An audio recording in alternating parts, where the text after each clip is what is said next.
Bismillahirrahmanirrahim.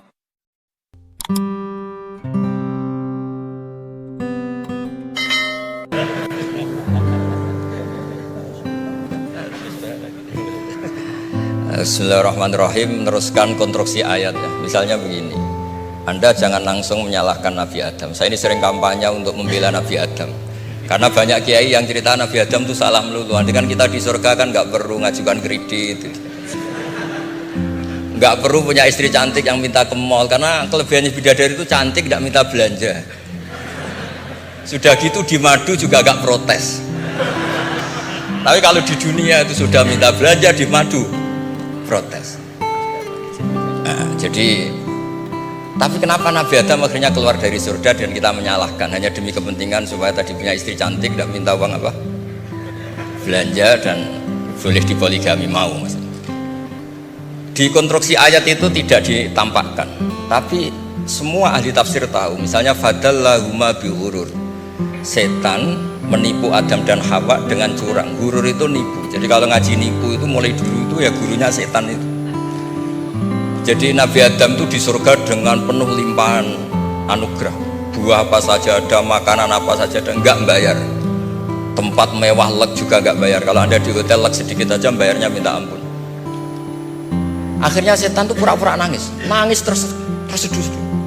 Akhirnya Nabi Adam menghampiri, kenapa kamu nangis? Saya ini iba sama kamu, kasihan. Nikmat yang begini nikmat, pada akhirnya Anda ini mati, karena Anda manusia pasti mati. Kasihan sudah senikmat ini kemudian Anda mati. Pura-pura nangis, jadi lama ya nangis, acting itu. Akhirnya Nabi Adam tanya, lalu solusinya gimana? Terus setan tinggal numpangi, hal adulluka ala syajaratil khuldi wa mulkil la yabla.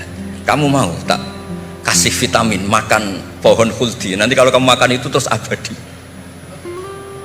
Jadi terus setan, Nabi Adam mulai ragu ya, tapi Allah melarang saya makan pohon khuldi itu, syajaratul khuldi itu. Kamu tidak usah cari tafsirnya, itu anggur apa ketela apa duren, itu namanya orang kurang penggawean itu gak penting. Ketika Allah tidak jelaskan detail itu berarti detailnya itu tidak penting. Kamu sok penting nyari itu apa itu. Allah saja tidak menjelaskan, kok kamu yang manusia mau menjelaskan. Akhirnya Nabi Adam tanya, apa betul Allah itu melarang saya makan itu? Terus Allah cerita, wa qasamahuma inni lakuma laminan nasihin. Terus setan itu cerita, demi Allah saya tahu info terbaru bahwa sekarang nggak apa-apa. Jadi hukum terbaru itu. Singkat cerita Nabi Adam makan. Ketika makan, berarti setan salah karena menipu Nabi Adam, Adam salah karena makan pohon khuldi tadi. Apa yang terjadi? Allah manggil Nabi Adam, Adam kenapa kamu makan itu? Bukankah pohon-pohon yang lain, buah-buah yang lain itu cukup? Kenapa kamu makan yang saya larang itu?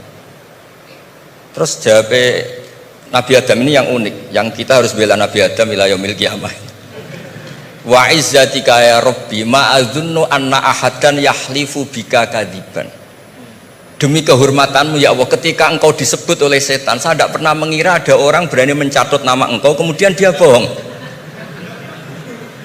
Loh, ini contohnya Pak Fajar ini tuh. Sama temannya yang paling sering bohong itu dia nggak percaya, tapi meskipun sering bohong kalau dipanggil Pak Rektor ngecek ulang apa enggak. Kalau kalimatnya dipanggil Pak Rektor pasti nggak ngecek ulang, meskipun teman yang sering bohong pasti langsung nyari Pak Rektor.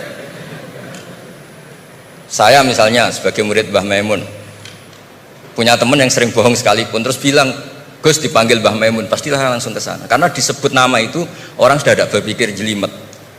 Ketika engkau disebut ya Allah, saya tidak pernah ngira ada orang mencatat nama engkau kemudian dia bohong, sehingga Allah itu haru sama Nabi Adam. Makanya Nabi Adam itu diusir. Ini meneruskan ayat yang dibaca Mas Majid tadi, diusir tapi disangoni. Dam, secara prosedur hukum kamu harus saya usir karena kamu melanggar, tapi tak sangoni. Lucu kan? Tak sangoni, kamu baca ini ya. jadi unik. Makanya ayatnya fatalaqqa Adamu mir Rabbi, bukan kreasinya Nabi Adam. Kalimat itu bukan kreasi Nabi Adam, tapi hadiah sama Allah. Ini kamu secara pelaturan tak usir tapi tak sangoni, ini dibaca nanti. Tapi Nabi Iblis tidak disangoni karena memang dia penipu betul. Sudah gitu akting pura-pura nangis, pura-pura ini itu. Jadi bener-bener penipu ulung. Makanya sekarang pun kalau penipu itu memang harus sopan, harus nangis. Itu cara untuk karena sanatnya penipuan memang begitu, sanat awalnya memang begitu. Pura-pura nangis terus pura-pura itu. Jadi itu memang cara paling efektif untuk apa? Nipu. Ada sanatnya.